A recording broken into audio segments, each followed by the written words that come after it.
우매 법칙들을 배워봤는데 우매 법칙을 잘 모릅니다. 우매 법칙은 V는 I야 이게 아니고 얘는 전압이라고 하는 거예요. 전압. 그 다음에 I는 전류의 세기. 그 다음에 이 R이 저항이라고 하는 건데 사실은 이 자체가 어려운 거예요. 간단한 수학식 같지만 이거 이변수 함수입니다.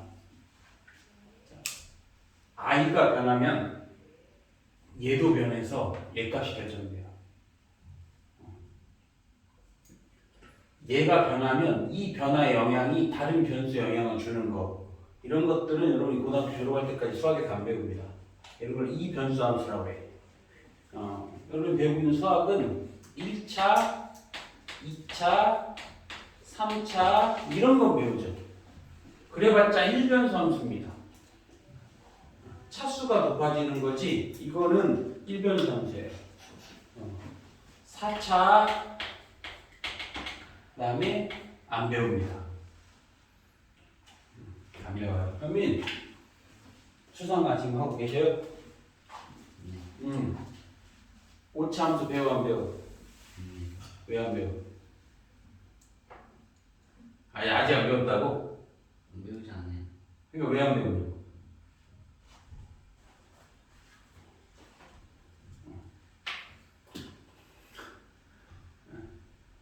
저는 5차 함수 왜 안 배워요? 아직 안 했어? 수상하래 아직 안 했어요? 아니 수상은 하는데 오 말이 안 되지. 수상하래 했는데 어떻게? 5차 함수 왜 안 합니까? 왜 안 배웁니까? 그러니까 스피드는 의미가 없어요. 그래서 거기 분명히 정석책에 써 있는데 또 정석으로 했을 거 아닙니까? 방정식은 뭘 찾기 위한 거예요? 방정식 뭘 찾아야 돼? 네? 방정식의 의미는 뭘 찾아야 돼? 방정식의 의미는 뭘 찾아야 됩니까? 뭐 하려고 방정식 만드는 거야? 우리가 원하는 해를 찾고잖아. 이 물리학이 왜 어렵냐? 단순히 때려 맞춰 되는 게 아니기 때문에 그렇죠.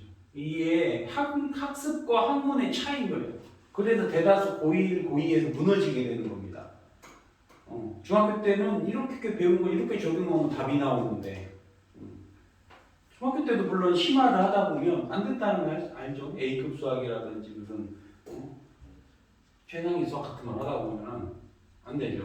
물리도 왜 어렵냐면 배운 거를 내가 적용해야 되거든. 그러다 보니까 깊이 이해가 없으면 안 되는 겁니다. 하고 하지 않으면 방정식은 해를 구해야 되는데 해를 특별히 구할 수 있는 방식이 없다면 굳이 배울 필요가 없다는 거죠. 자, 4차까지는 한마디로 근해 공식 같은 게 있다고 생각한다면 5차부터는 특별한 해를 찾는 방법이 없습니다. 5차가 4차로 인수분해 되면 가능하겠지만 5차를 가지고 얘는 요 해를 5가지를 구할 수 있을 건데 구하는 방법이 안 됩니다. 이거는 이미 수학자가 다 증명을 해냈고 그래서 5차부터는 특별한 해를 찾는 방법이 없기 때문에 배우지 않는 거예요. 그러면 얘는 지금 수학으로 따지면 이 변수 함수로 볼 수 있어요. 얘는 왜 고등학교 때 안 배우냐? 마찬가지입니다. 얘도 특별한 해를 찾는 방법이 없어요. 이건 때려 맞춰야 돼. 여러분들이 나중에 공학자가 되면 이 짓을 많이 할 거예요. 내가 원하는 값을 받기 위해서 얘를 조금 높이고 이렇게 맞춰서 원하는 그 값에 접근하는지를 보는 거예요. 이 방법밖에 없어. 이거 딱 얼마인데요? 못 찾습니다. 그런 거 없어요. 그러니까 등장하지 않는 겁니다. 그러면 아이고 지금 우리 중학교 2학년 거부터 할 건데 중2인데 왜 이변수를 하나요? 당연히 할 리가 없죠. 그래서 여기서부터 거짓말을 치는 거예요. 여기서부터 거짓말. 어떤 거짓말이냐? 우리 중학교는 고등학교 졸업할 때까지 저항은 안 변합니다. 이게 거짓말이죠. 저항 또한 변합니다. 저항 또한 이거 변하는 걸로 배워야 돼. 여러분은 이제 조금 바뀐 거니까. 근데 지금 우리 고전 전자기학에서는 안 변한다. 저항 변하는 거예요. 근데 안 변하면 어떻게 돼요? 이제 안 변하면 얘하고 얘가 서로 비례관계에 있죠. 그래서 이제 우리는 면접 기준에서 오매 법칙이 뭐냐고 그런다면 저항이 일정할 때 전압과 전류가 서로 비례한다. 이렇게 대답하면 100점짜리예요. 아주 단순한 이 질문 하나에 100명 물어봐 1명을 대답하는 못 봤습니다. 학습만 안 하고 V는 IR, V하는 IR 이게 무슨 의미가 있어요? 아무 의미가 없습니다. 이거는 저항이 일정하다고 가정했을 때 저항과 전류가 서로 전압과 전류가 서로 비례한다. 이게 우리의 첫 스타트가 되는 거예요. 그렇다면 실제는 아니라고 했잖아. 실제는 저항이 일정하지 않겠죠? 그러면 우리의 실생활은 오매 법칙이 아닌 비옴 법칙이 살아가는 겁니다. 그래서 오매 법칙을 이해해야 그러면 저항이 변할 때는 어떻게 바뀌는지에 대해서 이해를 하겠죠. 약간의 수학만 더해지면 되는 겁니다. 어쨌든 우리는 지금부터는 변하지 않는다고 생각합니다. 저항도 조건에 따라 변해요. 그 중에서 이제 첫 번째 가장 중요한 전류 세기, 전류의 세기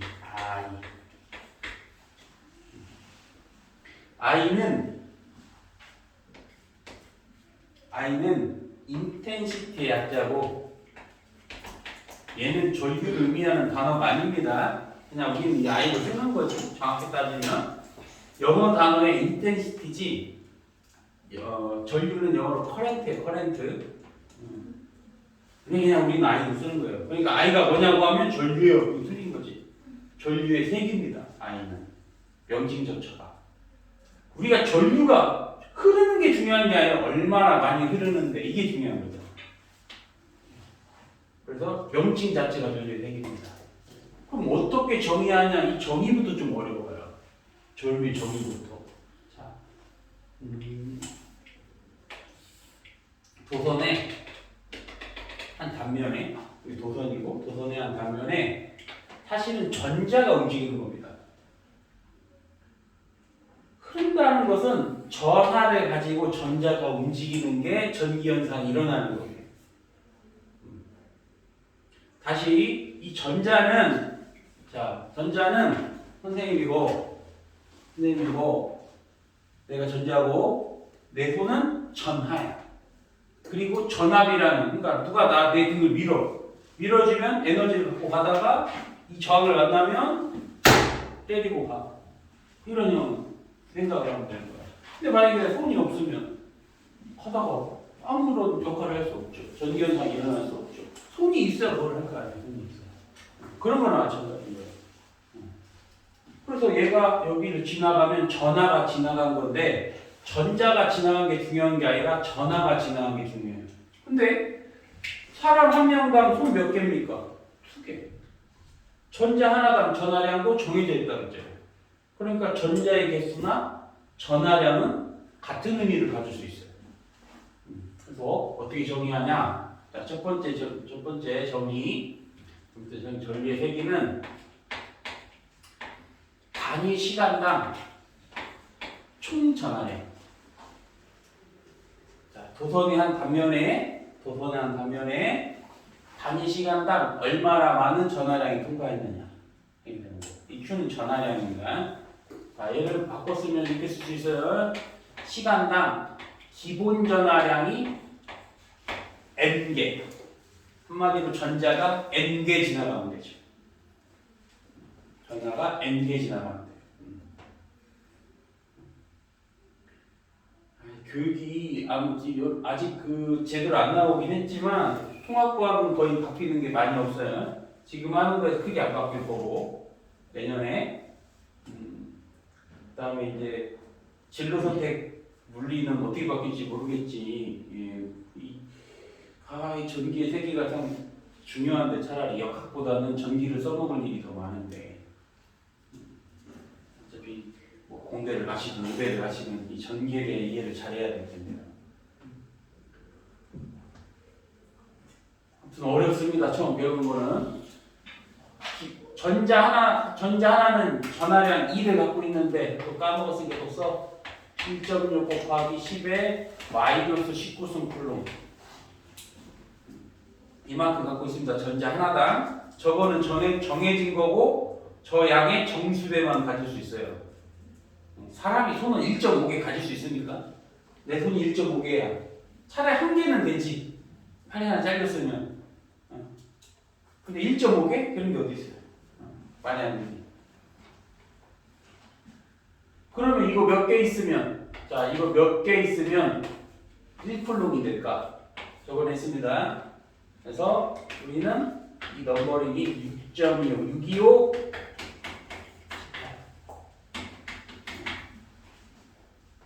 외우는 거 625, 18 625 뭐야 625 625는 떠오르는 거야. 잘 모르나? 세대가 이제 6.25 전쟁 6.25 18 6.25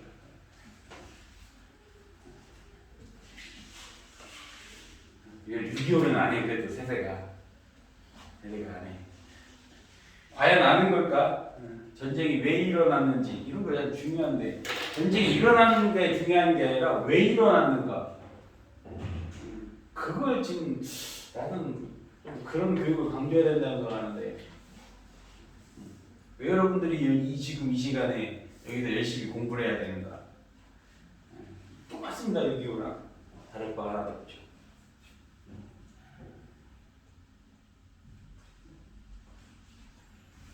이때는 우리가 약해서 우리가 원해서 이루는 전쟁은 물론 그것도 있겠지만 강대국의 대리 전쟁을 한 거라고 보시면 돼요.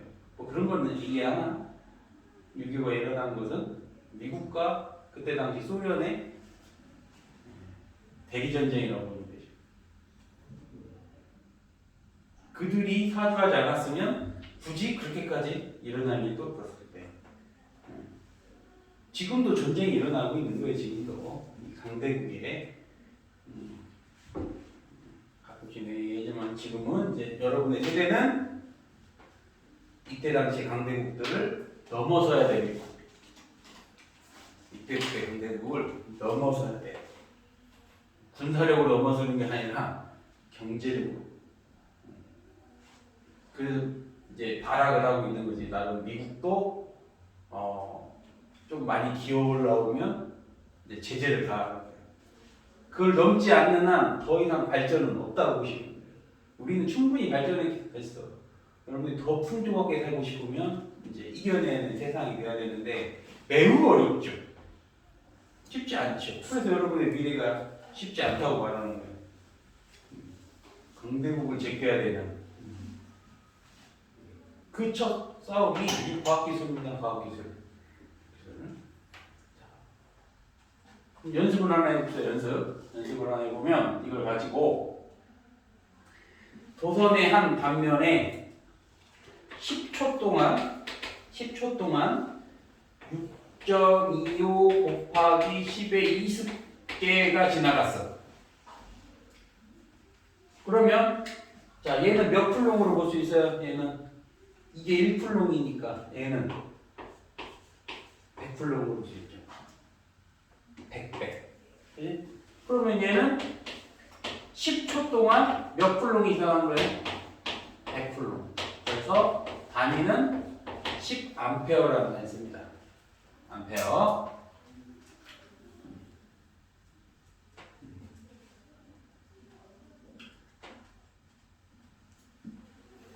이 암페어의 단위가 1초에 1풀롱의 전하량이 지나간 것을 이것이 이 자체가 이게 단위인데 1쿨롱이라는 건 상당히 큰 양이라고 쓰는 1쿨롱이 운반되면 죽습니다. 1쿨롱들이 왔다 갔다 하면 이 정도 사이즈면은 죽을 수가 있어요. 1암페어는 큰 양입니다. 사람 죽어요.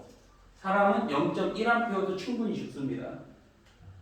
우리의 세상은 그 정도의 전류가 흐르진 않아요. 그 정도의. 이런 상식들이 없으니까 이게 그러면 핸드폰 충전기에는 몇 암페어일 것 같아요?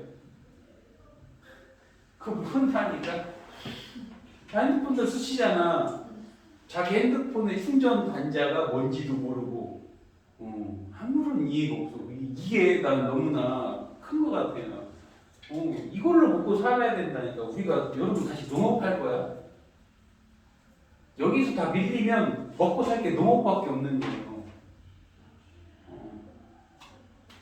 잘 생각해봐. 우리 못 살았어. 우리나라는 선생님 어릴 때만 해도 못 살았어요. 필리핀이 우리보다 잘 살았어요. 근데 3, 40년 만에 3, 40년도 안 걸렸잖아. 한 25년? 그러니까 6.25 끝나고 그렇게 거지 같은 나라가 세상 거의 10위권 정도로 차지하는데 얼마 안 걸리잖아요. 거꾸로 생각해봐.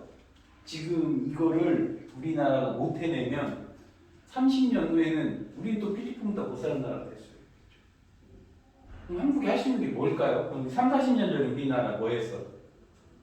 무슨 나라에서? 농업국가였어요? 할 게 없으니까 뭘로 먹고 자꾸 뭐 자원이 남니까 뭐가 남니까? 죽어라고 과학기술을 할 수밖에 없는 거예요. 자원이 없으니까. 자원만 있어도 공부 안 한다니까. 왜 공부해? 땅 파고 석유 나고 그냥 잘 살면 되지. 틱토리나 이런 거 나는 되는데 우리는 자원도 없어. 그나마 가진 거 군사력 있다. 군사력. 전쟁 뺐던지 그러면 전쟁 이렇게 하죠. 지금 쓰고 있는 이 최첨단 장비들의 어떤 이해도가 너무나 떨어지셔가지고 여러분 아이폰이지? 아이폰을 왜 써야 되는지도 이해를 못하는 게 첫 번째. 아이폰. 냅다 아이폰이요? 국산 거 쓰는 거야? 근데 그런 거 갖다 꼭 애국할 필요는 없어. 지금 여러분들 단자가 최신 폰이면 25W 충전이에요. 25W. 그래서 충전 단자를 보면 뒤에 몇 볼트, 몇 암페어 이런 식으로 써 있을 거예요. 몇 볼트, 몇 암페어 이런 식으로. 그래서 25W까지 충전 가능한 이게 초고속 충전입니다. 일반적인 충전기는 15W짜리고 대략 3A 정도를 그러니까 저런 멀티 콘덴트 같은 경우는 대략 16A에서 20A 정도까지 흐르거든요. 그러니까 저런 거는 우리가 잡으면 죽는다는 얘기죠. 아무튼 큰 양이다. 매우 큰 양이다. 1A라는 거는. 그리고 이건 사람 이름의 암페어라는 거는 원래 암페어 아니고 피에르 앙페르의 이름이 프랑스 사람 피에르 앙페르. 근데 이 미국 놈들이 자꾸 영어 쓰라고 하니까 영어 발음을 하면 암페어가 되는 거예요. 지금 다 그 영어 발음 바뀌고 있는 거예요. 전 세계가. 뭐 예전에는 그 각 나라의 고유 언어를 썼어요. 근데 지금은 바뀌고 있죠. 다 영어권 중심으로. 왜? 미국 형님들한테 잘 보여야 되니까. 뭐 파라는 걸 하면 다 영어로 써야 돼.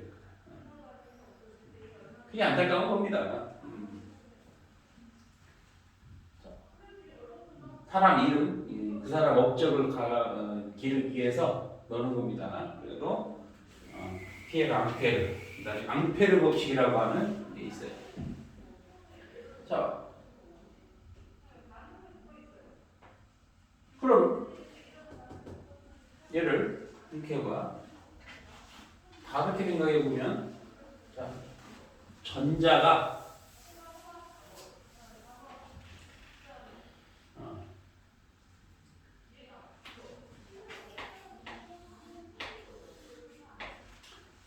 이렇게 지나가는 몇 개 지나간 걸까요?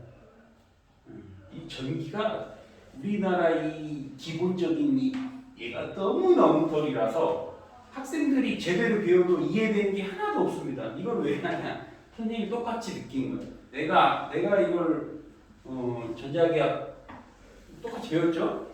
다 잘못된 지식이 많습니다. 그 첫머리 교과에 있는 얘기 없어요? 중학교 때 그거 봤어요? 없죠? 왜 전자가 이렇게만 움직입니까? 이렇게 움직이는 게 있어요. 그럼 몇 개 지나간 거예요? 이거는 지나간 게 없는 거예요. 이거에 대한 이해가 없으니까 전기에 대한 잘못된 상식만 갖고 살 수밖에 없다는 거예요. 그게 일반 학생과 이 특목반이 달라야 되는 거예요. 그럼 얘는 마이너스 전하가 하나 움직이고 플러스 전하가 하나 이렇게 움직이면 이건 몇 개 지나간 거냐? 2개 지나간 겁니다. 이해되십니까? 자, 전류의 흐름은 전자의 흐름 또는 양성자의 흐름을 볼 수 있는데 이렇게 하면 2개 지나간 거죠.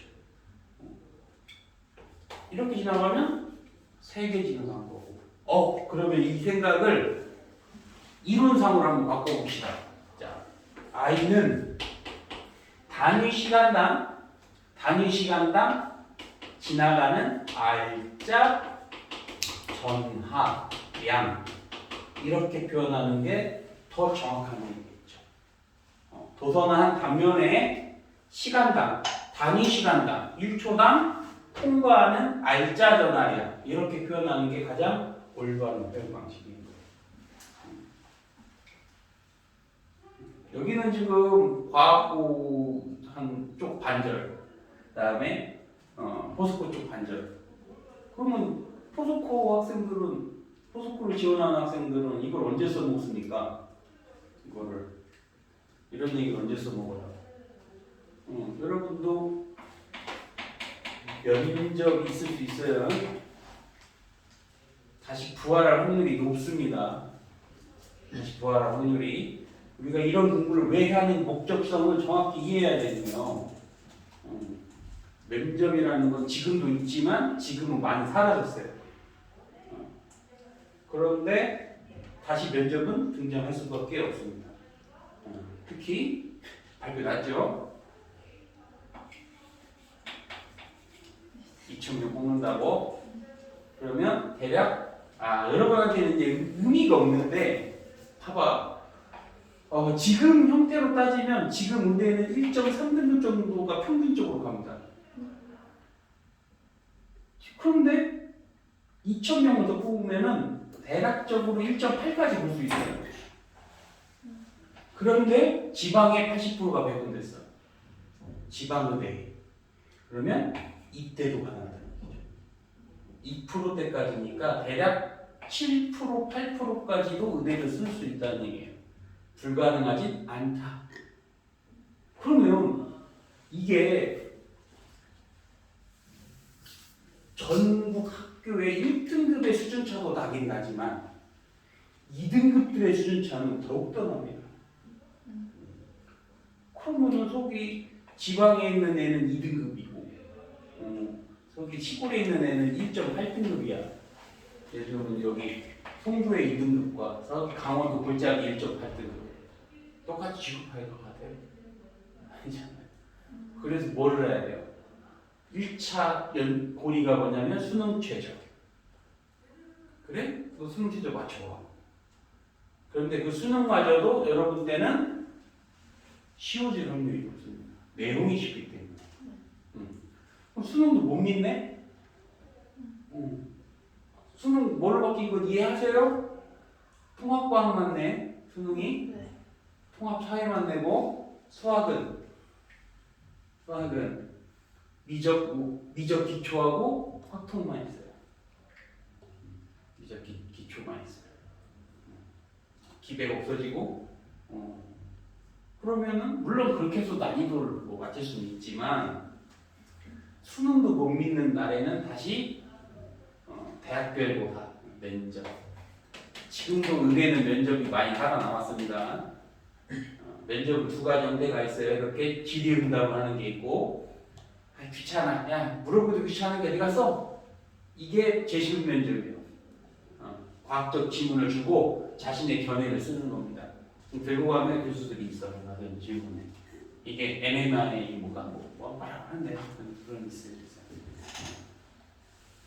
이럴 때 어려운 거 안 물어봐. 우매복직이 뭐니? 그러는데 V는 IR이고. 다 그렇게 되게 한다니까. 다 100명이면 100명 다 그렇게 된다니까. 아니 선생님이 웬만하면 상위권 애들 아니면 주로 그 수업을 하지도 않는데 뭐 자사고 쪽은 용인외고 애들 많이 했었는데 다 똑같이 돼. 기계적이야. 우매복직에서 설명을 해.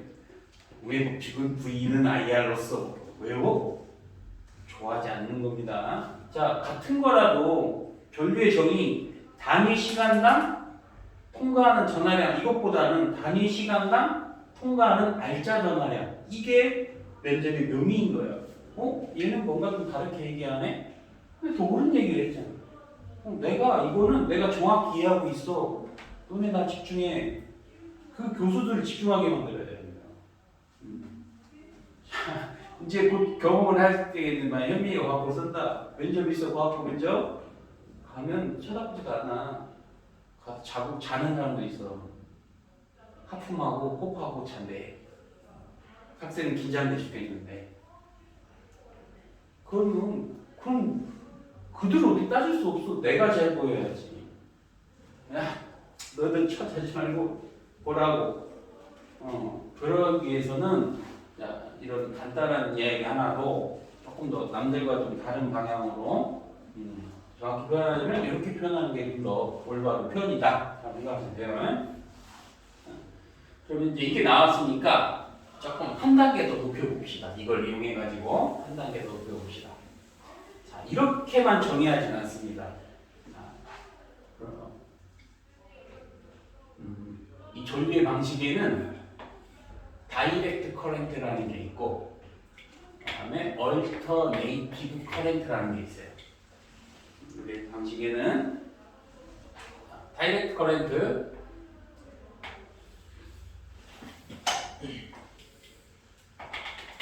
진짜 전류에 대해서 한번 생각해봅시다. 진짜 전류에 대해서 이게 진짜냐? 교과서 이렇게 나오니까 이렇게 생각하는데 다 거짓말입니다. 거짓부렁입니다. 말도 안 되는 소리고 조금 더 현실적으로 지금 그림도 사실 거짓말이에요. 그나마 좀 현실적으로 가자면 원자 핵들이 있고 전자는 전압이 걸리지 않으면 안 움직이나요? 이거 틀린 얘기예요. 얘 엄청나게 한마디로 V 드리프트 속력이 2 곱하기 10의 6승 미터/세크로 매우 빠른 속도로 움직입니다. 순간 속력이. 그런데 이걸 여러분 그림을 표현하자면 이렇게 움직입니다. 이렇게 움직입니다. 그러면 전자가 한마디로 건전지를 연결하지 않아도 움직이는데 그럼 전류 흐르는 거 아닙니까?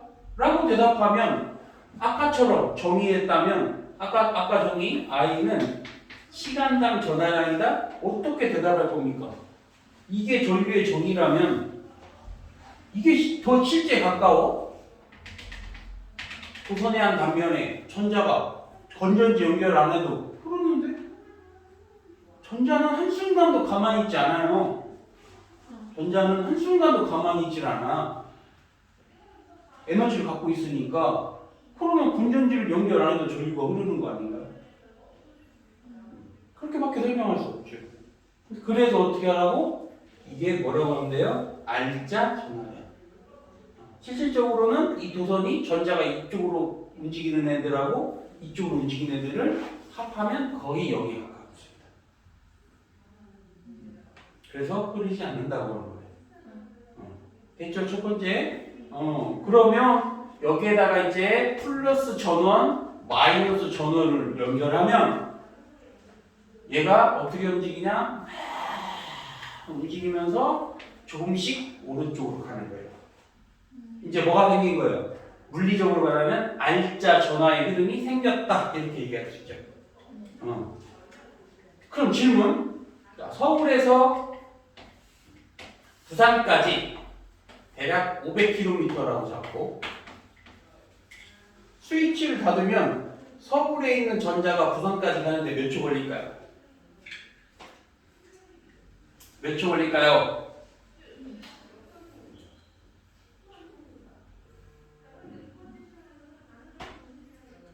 엄청난 시간이 걸립니다.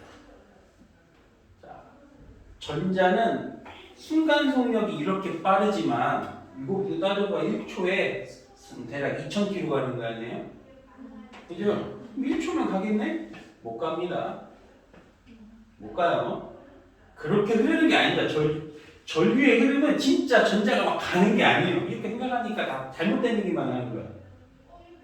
전자는 실제 드리프트 속력은 이거는 순간 속력이고 지우자. 잘못했네. 드리프트 속력은 표류 속력은 대략 10cm도 못 갑니다. 많이 잡아야 1, 2cm. 진짜 10cm 정도. 왜 이렇게 못 가나요? 누가 방해해? 전류 흐름을? 주변에 원자 핵들이나 또 다른 전자들이 서로 방해해서 움직이려고 해도 계속 충돌하는 거예요. 그래서 실질적으로는 거의 못 가요. 실질적으로. 근데 그러면 중학교 학생이라면 근데 그러면 스위치를 이렇게 닫으면 전기가 나중에 켜져야지. 왜 전기는 바로 들어오지? 왜? 현관문 스위치를 키면 바로 불 들어오잖아. 그거 설명할 길이 없어요. 중학교 학생들은 물론 고등학생도 설명 못합니다. 왜 우리나라 왜 그런지 모르겠어요. 이 기초전자학이 되게 중요한 거고 우리가 이 부분 때문에 먹고 사는 건데 이 전자기학 때문에 이 분야에 우리가 다른 권위를 갖고 먹고 사는 나라인데 학생들은 이런데 추준이 이런데 무슨 반도체를 해가지고 지금 양자역학을 해가지고 이 교육도 좀 바꿔야 돼. 선택과 집중 이건 뭐 쓸데없는 거안 배워도 되고 자 그런 생각이 아니니까 그런 생각이 아니니까 이거는 대학생도 잘 모르고요. 이걸 대답할 사람은 거의 없습니다. 그럼 왜 이렇게 빨리 되는데요? 라고 하면 전기의 전달 속도는 빛의 속력과 똑같아요. 전기 신호의 전달 속력은 빛의 속력과 똑같아요. 왜요? 라고 하면 여러분 이해하기가 어려워. 그나마 조금 각색을 하자면 여러분 이해할 수 있도록 각색을 하자면 자 각색을 한번 해볼게요. 여기 플러스 전화가 있어. 주변에 아무런 전화가 없으면 제가 힘 받을까 안 받을까? 안 받아요. 근데 내가 여기다 순간적으로 플러스 하나 갖다 놔. 그럼 제가 어떻게 이쪽으로 힘을 받겠죠. 근데 여기서까지 거리가 1억 5천 1.5억 킬로미터야. 그럼 내가 전화를 딱 놓는 순간 제가 바로 움직일까요?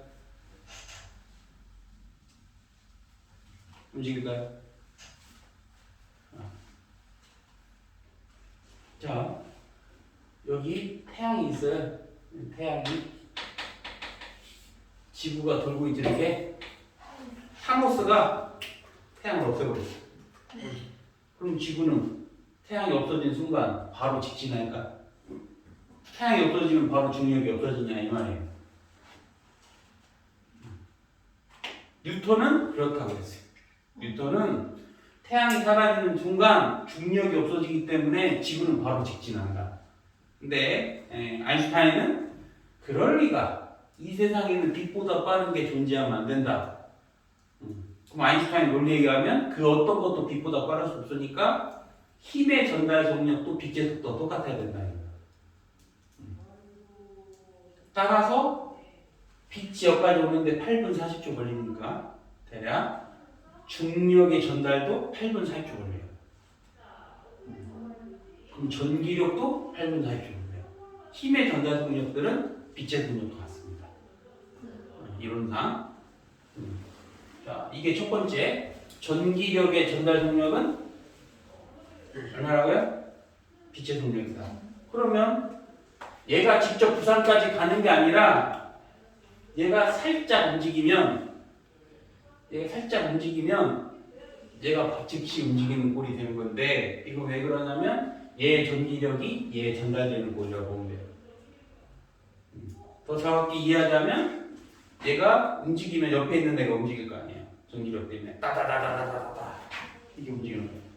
에너지의 전달 동력이 빛의 동력과 같기 때문에 실질적으로는 전자가 가는 게 아니라 에너지만 전달되는 겁니다.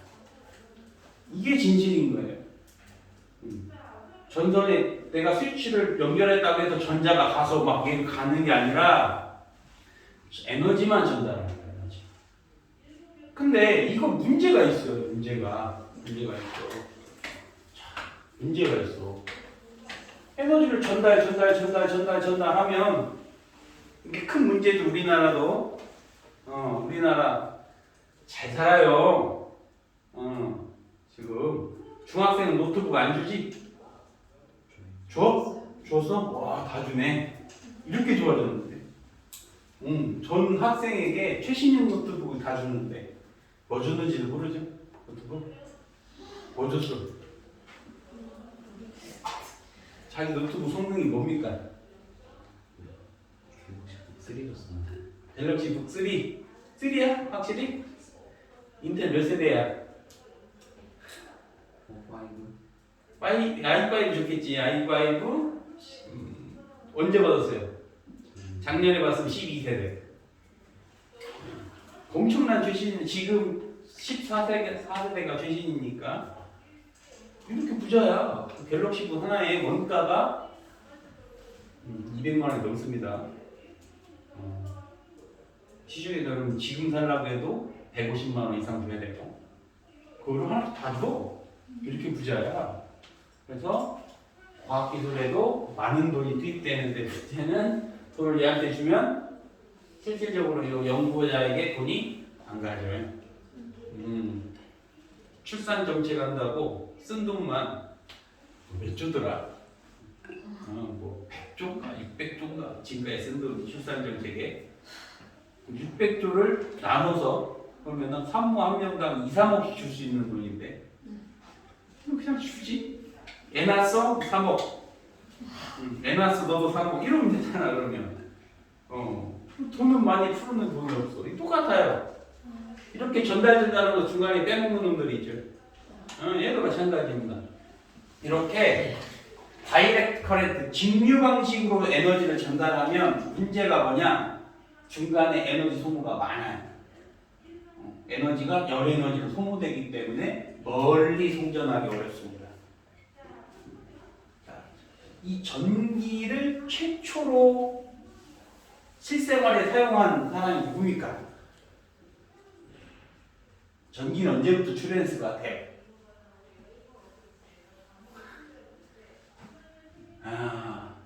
자, 오늘은 또 배워야지. 에디슨. 이 사람부터 우리가 기억하면 돼. 에디슨. 뭐 했어? 일단 전구 만들었죠. 전구를 만들고 전구는 전기가 없으면 안 되니까 얘가 전기 회사도 차렸어. 당연히 전구를 팔아먹으려면 전기를 공급해야 될 거 아니야. 근데 전기가 전기도 전기 회사를 차리죠. 이 사람은 DC 전력 발전, DC로 사용한 거야. 근데 금방 DC는 무슨 문제가 되겠어요? 이렇게 서울에서 부산까지 우리 실험실을 하듯이 직류 방식으로 송전하면 못 갑니다. 못 가요. 이거. 불가능에 가깝고 에너지 소모가 엄청나게 심해. 그래서 이 사람의 직원이 누구냐면 테슬라예요. 에디슨사의 직원이. 이 테슬라는 AC를 주장합니다. 지금 우리 이제 배울 교류 방식을 주장할 건데, 아무튼 이래서 쫓겨나고 얘가 독자적으로 회사를 차려요. 니콜라 테슬라라는 사람이, 여러분은 테슬라 자동차만 알겠지만 그 사람은 테슬라. 멀리 송전하는 데는 AC 방식이 좋습니다. 멀리 송전하는 방식이 통합과학의 송전 과정이 4단원에 나옵니다. 통합과학에. 그러면 AC는 뭔가요? 지금 직류는 우리 그냥 중학생이 이해하는 이 정도면 충분히 훌륭하게 이해하고 있다고 생각하는데, 전자전식으로 움직이는구나. 실제로 가는 게 아니구나. 에너지만 전달하는구나. 이렇게만 얘기해도 됩니다. 더 정확하게 얘기할 필요가 없거든. 더 정확하게 얘기해봤다 교수가 못 알아들 확률이 좋으니까. 더 정확히 얘기하면 포인팅 벡터라는 걸 이해해요. 포인팅 벡터 처음 들어보는.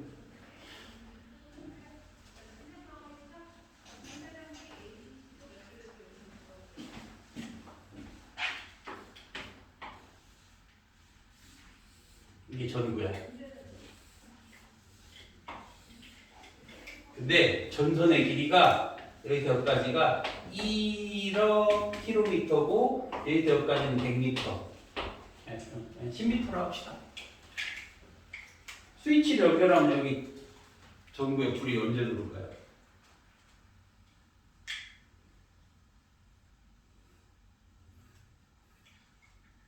그럼 전기 신호는 빛의 속력이니까 빛의 속력이라고 해봤자 1억이면은 대략 6분 정도 걸려요. 6분, 12분 걸리겠네. 안 그렇습니다. 바로 켜집니다. 그러니까 지금도 이게 사실은 정확히 따지자면 틀린 얘기예요. 근데 중학생은 이해할 수가 없어. 내가 설명해줘 봤자. 그래서 이렇게만 대답하면 여러분 입시 치르는 데는 지장이 없다는 얘기예요. 입시를 치르는 데. 물어보지도 않아. 저걸 어떻게 물어봐요? 포인팅 벡터를 어떻게 물어봐?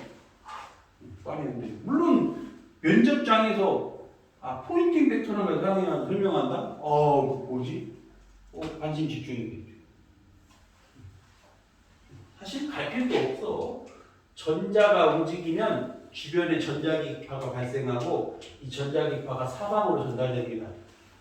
이 전자기파에 의해서 여기 있던 전자가 움직이게 되는 거예요. 정확히 설명하자면. 근데 중학생들은 저렇게 이해하기 너무 어렵고 중학교 현실상에 그나마 교과에 이거 근접하게 나오지만 제대로 설명이 없어요. 그러면 이제 교류를 한번 생각해 봅시다. 테슬라는 왜 교류를 했냐? 교류. 전류 하나만 가지고도 1시간 이상 배워야 제대로 된 이해를 할 수 있다. 우선한 반면에 전자가 그냥 왔다 갔다 해도 전화가 통과하는 거예요. 이것도 통과하고.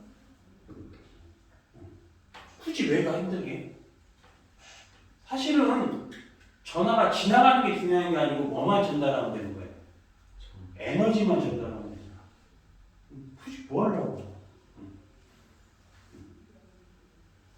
그래서 이렇게 왔다 갔다 하면 되더라 이거죠. 이게 우리가 사용하는 교류 방식입니다.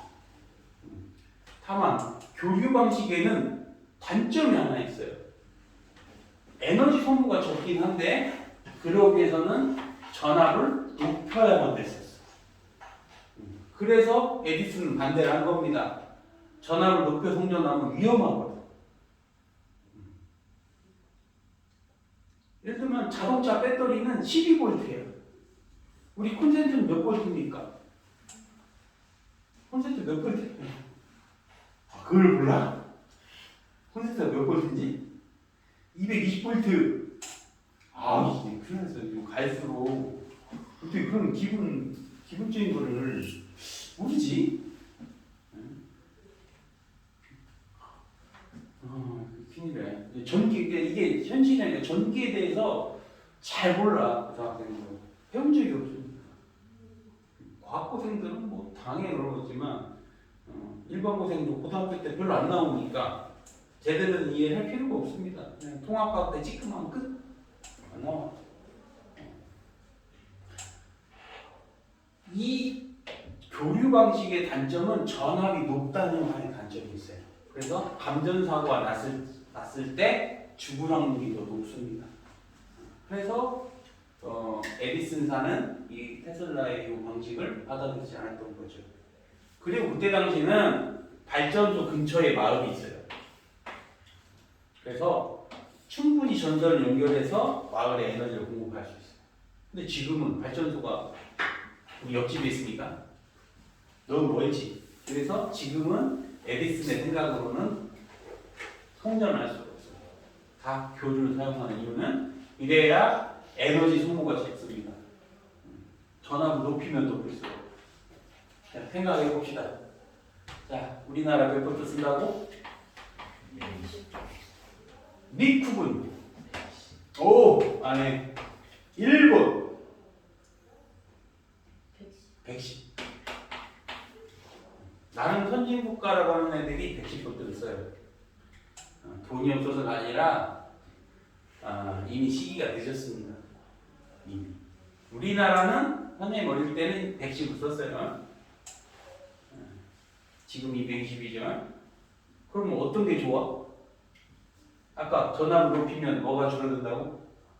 에너지 소비가 줄어들어요. 그러니까 중간중간 사라지는 양이 줄어들어요. 내가 전기를 100을 보내주면 100이 안 가요. 줄어들지. 얘네들도 바꾸어야 되는데 못 바꿉니다. 우리나라 못 살 때 바꿨거든. 110볼트는 이거잖아요. 이거. 220볼트는 이거고. 그래서 전국에 있는 집을 돌아다니면서 가전제품 콘센트 바꿔주고 그다음에 그 코드 잘라서 다시 바꿔줍니다. 전국을 돌아다니면서. 그때는 왜 가능했냐? 한 가정집에 몇 개 없어. 한 가정집 들어가봤자 가전제품이랑 해봤자 몇 개 되지도 않아. 콘센트? 지금이나 이렇게 많이 하지. 예전에는 콘센트도 거의 없었습니다.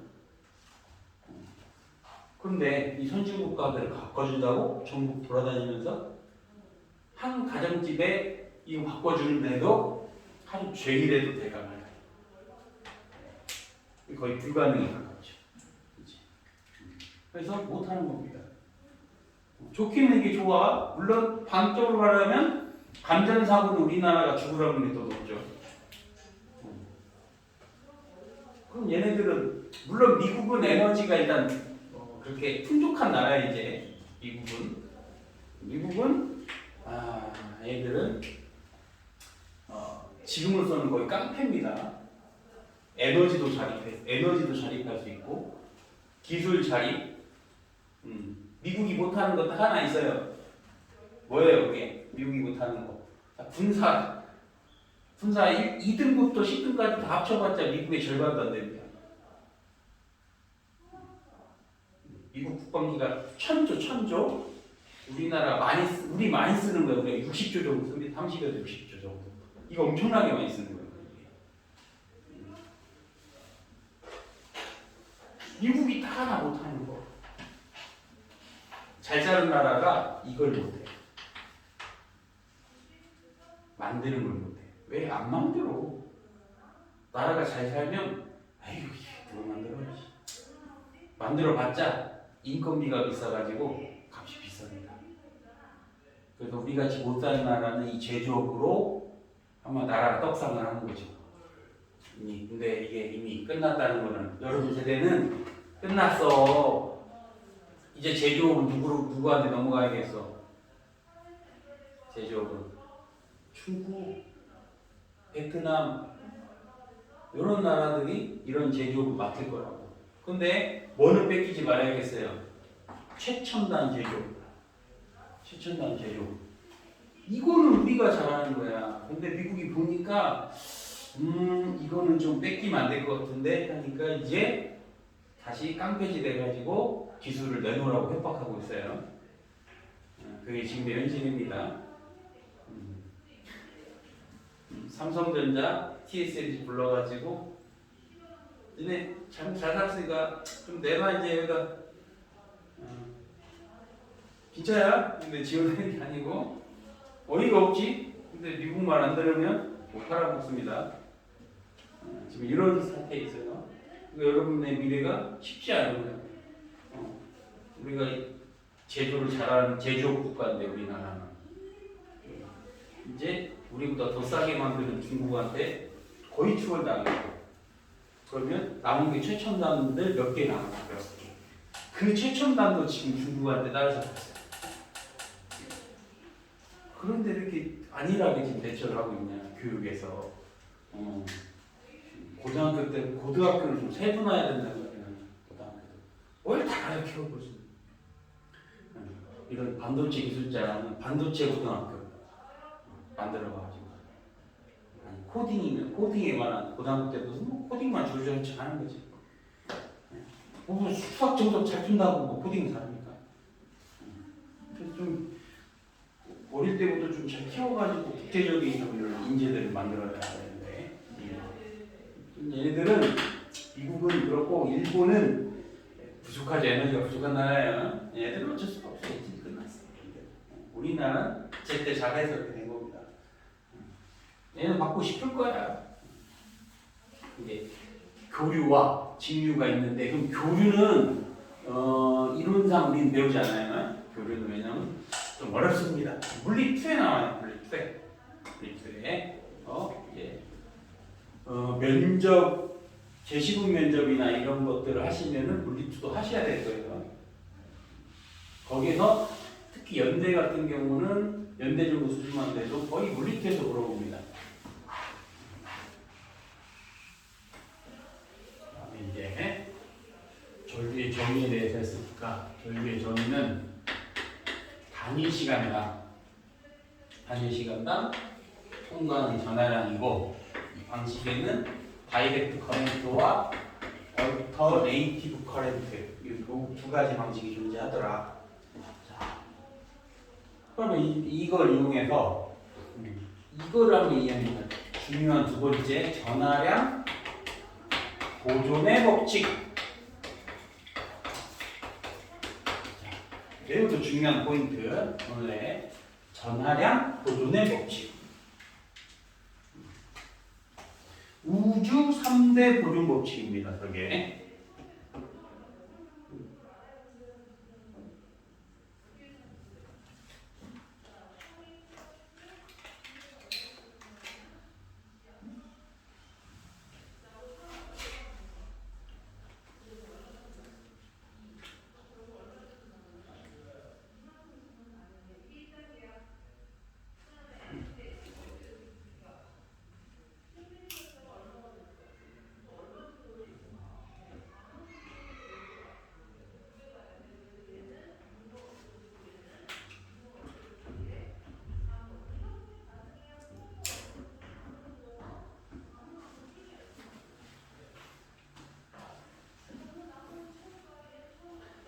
우주 3대 법칙. 자, 뭐가 있을까요? 이 세상 질량 보존의 법칙. 그게 이렇게 해도 돼요. 에너지 보존의 법칙. 3번이 뭘까요?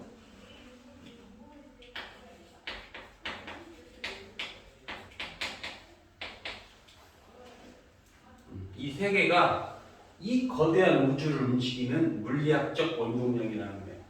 물론 지금은 2024년 버전이잖아요.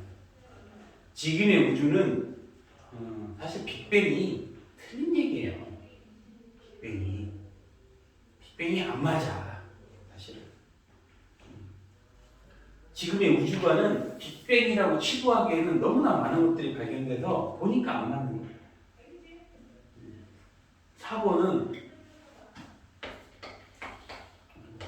정보량 보존의 법칙. 지금 물리학은 이 4번까지를 인정합니다. 정보량 보존의 법칙. 정보량이 뭘까? 정보량이 이 우주를 하나의 컴퓨터 게임 같이 여기는 거예요.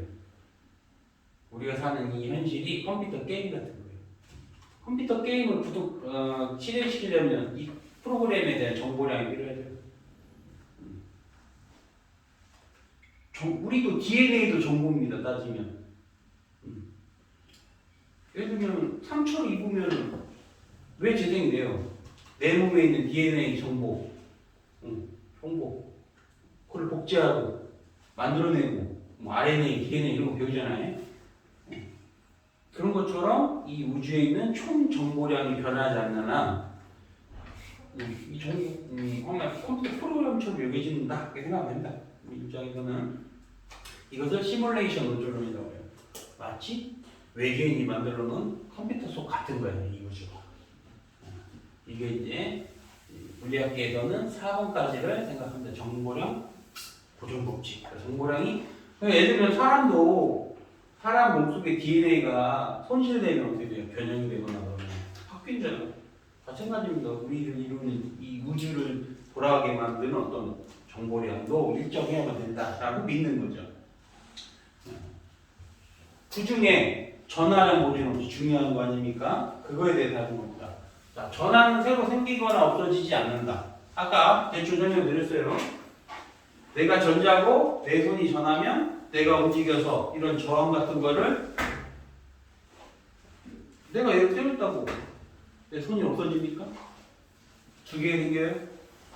전기 현상이 일어난다고 해도 내 손은 달라지지 않아요. 다만 뭘 잃어버려요? 이렇게 에너지만 잃어버려요. 이것을 갖다가 중등 과정으로 바꿔봅시다.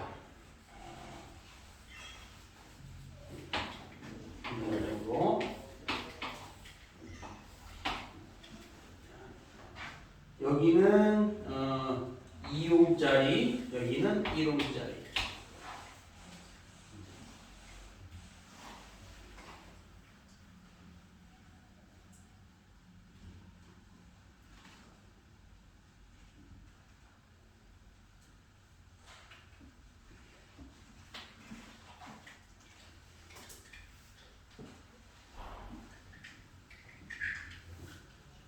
자, 여기가 플러스고 여기가 마이너스면 실상은 전자가 마이너스 극에서 플러스 극으로 가는 겁니다. 실상은.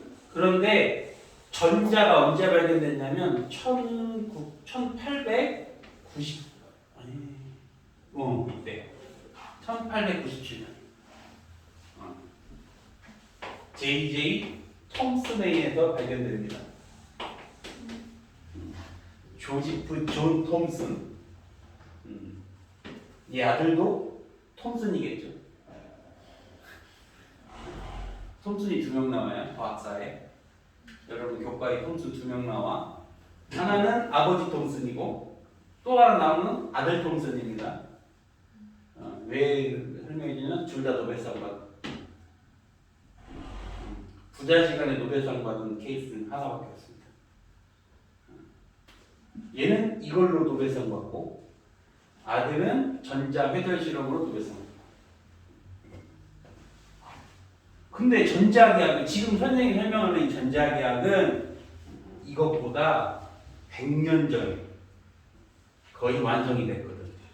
전자계약은 지금부터 대략 300년 전에 완성이 돼서 지금까지 오류가 하나도 없어요. 물리학에서 가장 완벽한 항목입니다. 근데 그때는 전자를 모르는 상태에서 그냥 플러스가 흐른다고 가정을 하는 겁니다.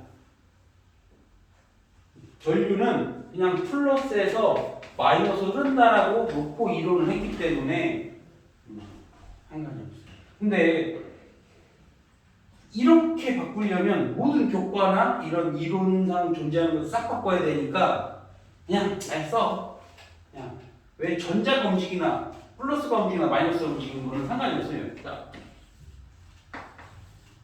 전자가 이렇게 움직이면 자, 전자 입장에는 누가 움직이는 줄 모르겠어요. 양손자가 다가오는 줄 모르겠죠. 누가 다가와도 전기현상을 설명하는 데는 아무런 문제가 되지 않습니다. 그래서 그냥 놔둔 거예요. 그래서 우리는 현실적으로 이 전자가 이렇게 간다고 봅시다. 자, 전자를 사람으로 하고 전자를 자, 여행 갈 때는 가방을 가져가야겠죠. 이 가방이 전하예요. 또 분홍색 가방이 전하. 그리고 여기다가 빵 3개를 싸다. 여행을 떠나야 되니까 저 빵은 전압이라는 에너지입니다. 자, 사람이 전자고 가방이 전하, 빵은 에너지. 자, 여행을 떠나는데 자, 산속에서 호랑이 2마리를 만났어요. 이거 어떻게 해야 돼? 산속에서 호랑이 만나면 어떻게 해야 됩니까?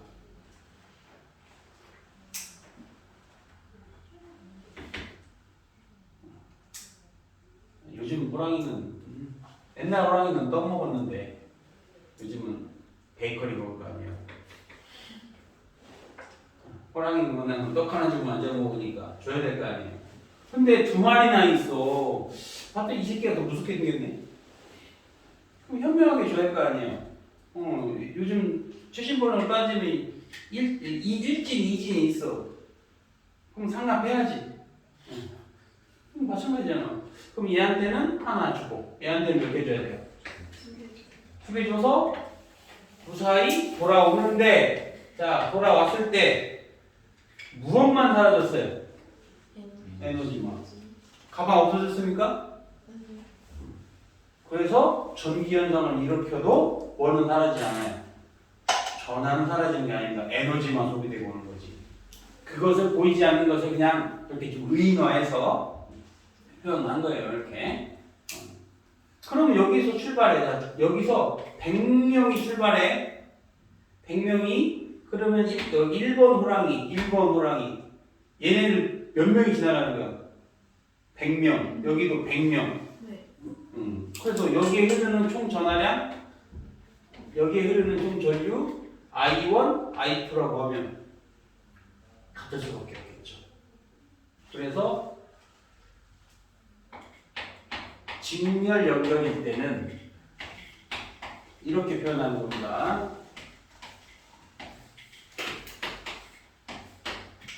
여기에 전체 전류 I가 흐르면 여기에 흐른 전류가 I1, 여기에 흐른 전류가 I2. 근데 전하량 보존의 법칙에 의해서 I는 I1 더하기 I 이렇게 됩니다. 전하량 보존의 법칙에 의해서. 됐어요? 자, 병렬만 하고 잠시 쉬었다 합시다. 병렬만 하고 자, 병렬은 이렇게만 그리면 되죠. 여기에 1진 여기에는 2진 자 여기에 이제 세운 유찬 현민 이 셰빵셔틀이 다가오고 있어요. 이 셰빵셔틀이 다가오고 가서 이제 일로도 가야 되고 일로도 가야 되는데 이왕이면 어디로 가야 돼? 일로 갈 거 아니야. 그렇다고 여기 아무도 안 가면 그러니까 이제 현민이가 어떤 선택을 하겠어? 이게 세훈이를 한 명 던져주고 유찬이하고 현민이는 일로 가면 진짜 이런 거야. 전류가 흐르는데 굳이 많이 막힌 곳으로 많이 흐르지 않습니다. 물이 흐르는데 굳이 많이 막힌 쪽으로 물이 많이 흐르지 않아요. 물이 흐르면 적게 막힌 쪽으로 돌아가지. 아무튼 이 세 명은 이 일진들한테 자 뭐는 털려? 빵은 돌리죠. 근데 가방은 안 돌리죠. 따라서 여기에 흐르는 전하량, 여기 흐르는 전하량, 여기에 흐르는 전하량 이거 합치면 전체 전류가 되는 거예요. 그래서 뭐는 잃어버리지 않으니까 가방은 안 없어지니까 가방 3개 있는데 여기로 한 개 갔으면 여기는 2개 갔죠. 그래서 3개가 되는 거지. 에너지는 똑같이 잃어버렸지만 따라서 정렬인 경우에는 이게 장점네. 자, 직렬인 경우에는 전부 똑같고 병렬인 경우에는 전하량 보존의 법칙에 의해서 전체 전류는 각 나누어지는 전류의 총합과 같습니다. 이렇게 정확히도 나오죠. 이런 기억들이 있을 거예요. 이게 왜 이러나? 이거 왜 이렇게 되나요? 라고 물어보면 전하량 보존의 법칙 때문에 이렇게 되는 겁니다. 이거 쉬었다 합시다.